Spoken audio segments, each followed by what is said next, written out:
18 साल बाद राहु का तूफान मृत अवस्था से जागकर जीवित अवस्था में आए। कुंभ राशि की 10 सच होने वाली भविष्यवाणी जो उड़ा देगी आपके होश। दोस्तों, कभी कभी जीवन में ऐसा समय जरूर आता है जब ताकत होने के बावजूद इंसान को चुप रहना पड़ता है, बहुत कुछ बर्दाश्त करना पड़ता है। और पिछले 4 महीनों से यही स्थिति रही है कलयुग के राजा राहु देव की। आप सोच रहे होंगे क्यों? क्योंकि राहु, जिन्होंने पूरे ब्रह्मांड में अपना साम्राज्य स्थापित करने की ठानी थी, वह भी अब तक एक अजीब सी कैद में थे। जब से उन्होंने कुंभ राशि में प्रवेश किया, सब तरफ यही कहा गया, अब तो राहु का साम्राज्य आएगा। लेकिन सवाल ये है कि वह साम्राज्य कब आएगा? असल में पिछले 4 महीने से राहु मृत अवस्था में थे। ज्योतिष की गहराई में जाए तो मृत अवस्था का मतलब होता है जब कोई ग्रह अपने 24 से 30 डिग्री के अंतराल में होता है। उस समय ग्रह की शक्ति दब जाती है, जैसे एक सोता हुआ योद्धा। राहु भी सोए हुए थे, लेकिन अब कहानी बदलने वाली है। जैसे ही 2 सितंबर का समय आएगा, राहु मृत अवस्था से निकलकर उदित होंगे, एक बार फिर से जाग उठेंगे। समझ लीजिए मानो एक बूढ़ा योद्धा फिर से जवान बन रहा हो, पहले कुमार, फिर युवा, फिर बालक के समान शक्ति से भरपूर। और जब यह बदलाव होगा तो 2025 में ही 2026 की नींव रखी जाएगी, क्योंकि यह राहु अब कैद से आजाद हो चुके हैं। जो पांव में बेड़ियां थीं, वह टूटने वाली है। और जब राहु आजाद होते हैं तो सिर्फ बदलाव नहीं लाते, तूफान लाते हैं। शास्त्रों में कहा गया है, ज्यादातर ग्रह हवा की तरह चलते हैं, लेकिन राहु तूफान की तरह आते हैं। और यह तूफान कुंभ राशि के जीवन को पूरी तरह बदल देगा। राहु आपके अपने ही लग्न पर, अपने ही स्थान पर बैठे हैं। और सिर्फ यही नहीं, इनकी 3 प्रबल दृष्टियां भी खेल करेंगी। पहली दृष्टि पंचम भाव पर, जहां से आपकी बुद्धि और संतानों का योग जुड़ा है। दूसरी दृष्टि सप्तम भाव पर, यानी विवाह और साझेदारी का घर। और तीसरी दृष्टि नवम भाव पर, यानी भाग्य का स्थान। सोचिए, भाग्य के घर पर राहु की दृष्टि का मतलब क्या है? इसका मतलब है कि अब राहु आपके जीवन की रफ्तार को बदल देंगे। राहु का स्वभाव समझिए, यह लकीर के फकीर नहीं है। ये वही नहीं करते जो सब करते हैं, ये अपना रास्ता खुद बनाते हैं। जब अमृत पाने का समय आया था, तब राहु ने बाकी देवताओं की परवाह नहीं की, बस लक्ष्य पर ध्यान दिया और आखिरकार अमृत प्राप्त कर लिया। अब वही राहु आपको भी वही गुण देंगे। अब वह ताकत, वो जुनून, वो विद्रोही ऊर्जा आपके भीतर आएगी। बड़े लाभ की राह दिखाने वाला एकमात्र ग्रह है राहु। यह आपको नीचाई से उठाकर ऊंचाई तक ले जा सकता है, और अगर समय ठीक ना हो तो ऊंचाई से गिरा भी सकता है। लेकिन इस बार राहु सकारात्मक स्थिति में है। और याद रखिए, राहु का कोई अपना घर नहीं, इन्हें घर दिया है शनि ने। इसीलिए इसे राहु का साम्राज्य कहा जाता है। और अब जब यह साम्राज्य शुरू होगा तो इसकी गूंज हर जगह सुनाई देगी। तो आइए दोस्तों, जानते हैं राहु के जीवित अवस्था में आने की वो 10 बड़ी सच होने भविष्यवाणी। लेकिन वीडियो को आगे बढ़ाने से पहले कमेंट बॉक्स में सच्चे मन से लिखिए, जय श्री राम, जय बजरंगबली। और वीडियो को एक लाइक कर वीडियो को हाइप जरूर करिएगा। दोस्तों, चैनल पर नए हैं तो सब्सक्राइब कर लीजिए। पहली भविष्यवाणी, पहली बड़ी भविष्यवाणी क्या कहती है, ध्यान से सुनिए। अगर हाल ही में स्वास्थ्य को लेकर कोई परेशानी रही है तो अब समय है उससे बाहर निकलकर अपने विजन पर ध्यान देने का, क्योंकि राहु की शक्ति अब आपके निर्णयों को एक नए स्तर पर ले जाने वाली है। सबसे पहले बात करें राहु की पहली दृष्टि की, जो पड़ रही है आपके पंचम भाव पर। याद रखिए, राहु स्वयं शेयर मार्केट का ग्रह माना गया है, और पंचम भाव भी शेयर मार्केट, निवेश और सट्टे से जुड़ा होता है।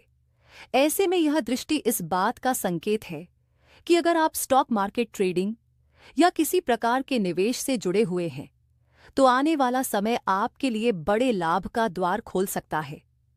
सिर्फ यही नहीं, पंचम भाव कला, क्रिएटिविटी और बुद्धिमत्ता का भी प्रतिनिधित्व करता है। अगर आप किसी कलात्मक कार्य, डिजाइनिंग, कंटेंट क्रिएशन या ऑनलाइन प्लेटफॉर्म पर काम कर रहे हैं तो राहु की यह दृष्टि आपको अभूतपूर्व सफलता दिला सकती है। ये समय आपको भीड़ से अलग खड़ा कर सकता है। अब बात करें संतान से जुड़े मामलों की। पंचम भाव संतान का भी स्थान है।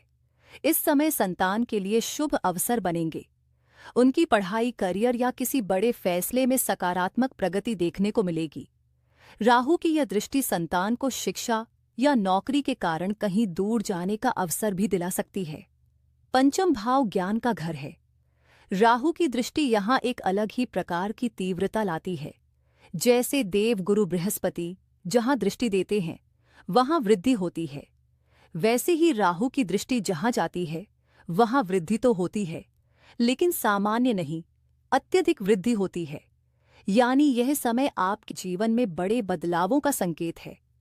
अब यह समय छोटे मोटे निर्णयों का नहीं है।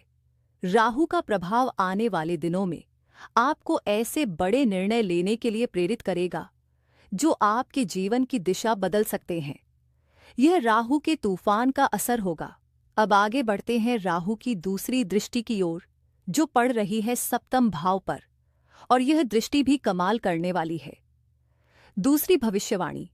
कुंभ राशि वालों, ध्यान से सुनिए। अगर आप बिजनेस कर रहे हैं या किसी व्यापारिक कार्य में संलग्न हैं, तो अब समय है राहु की दूसरी दृष्टि को समझने का, क्योंकि यह दृष्टि सीधे सप्तम भाव पर पड़ रही है। और ज्योतिष की भाषा में सप्तम भाव का मतलब है साझेदारी, व्यापार, दाम्पत्य जीवन और बड़े समझौते। राहु की यह दृष्टि संकेत देती है कि आने वाले समय में आपके व्यापार में नई ऊंचाई देखने को मिलेगी।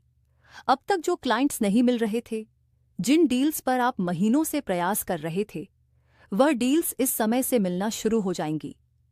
व्यापार का विस्तार, बड़े कॉन्ट्रैक्ट्स और महत्वपूर्ण पार्टनरशिप, ये सब राहु की कृपा से संभव है। सप्तम भाव सिर्फ बिजनेस पार्टनरशिप का नहीं, बल्कि आपके दाम्पत्य जीवन का भी प्रतीक है। इस समय ऐसे व्यक्ति का साथ मिलने के योग हैं जो आपके जीवन में स्थिरता लाए और आपके काम में भी महत्वपूर्ण भूमिका निभाए। यही नहीं, पुराने मित्रों या पुराने रिश्तों से भी इस समय आपको बड़ा सहयोग मिल सकता है।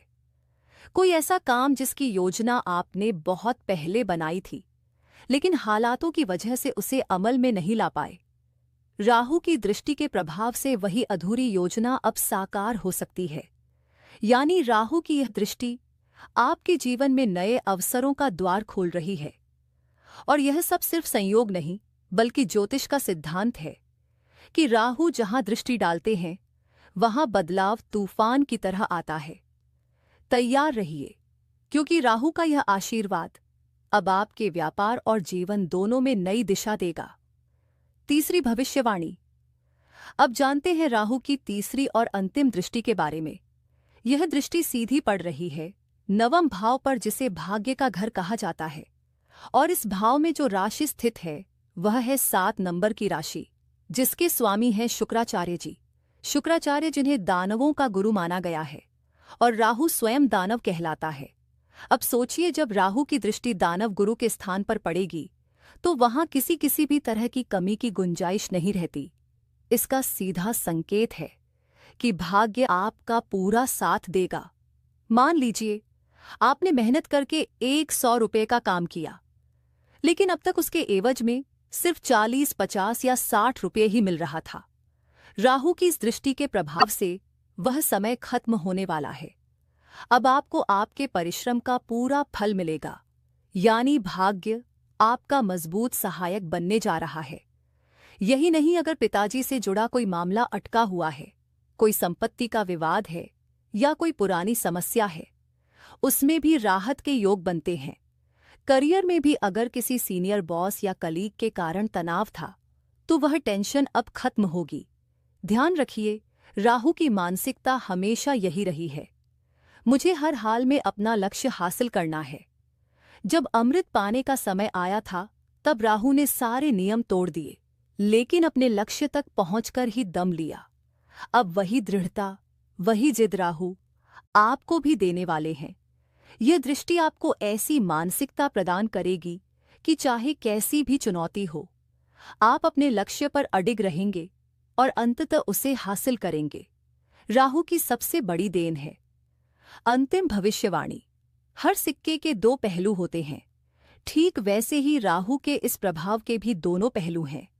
एक तरफ यह शक्ति और सफलता का मार्ग खोलता है, तो दूसरी तरफ इसका नकारात्मक पक्ष है, भय और भ्रम।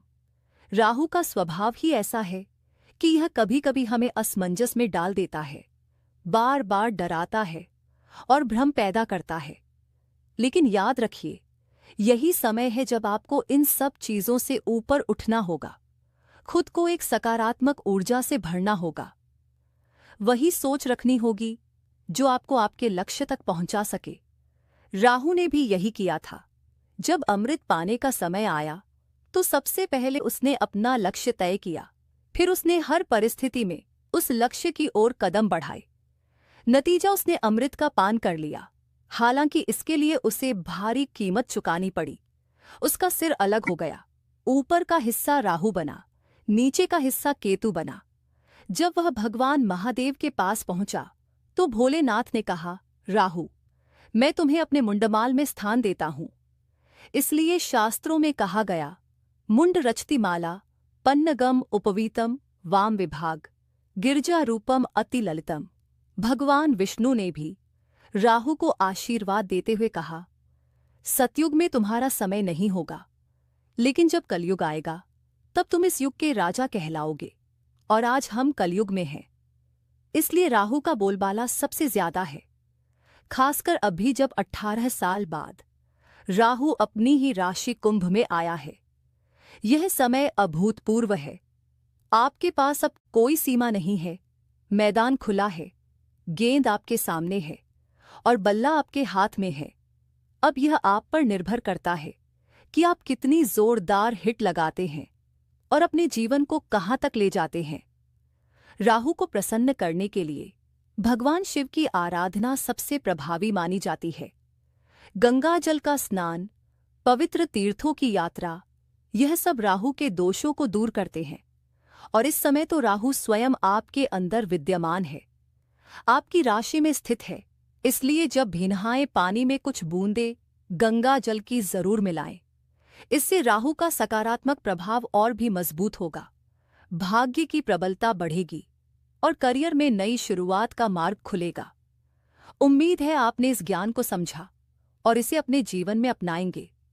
अगर मेरा समझाने का प्रयास आपको सार्थक लगा हो तो अपना प्यार भरा लाइक और कमेंट जरूर कीजिएगा। और हाँ, अगर अभी तक आपने चैनल को सब्सक्राइब नहीं किया है तो सब्सक्राइब जरूर करें। पुनः आप सभी का दिन शुभ हो। भगवान महादेव का आशीर्वाद आप पर बना रहे।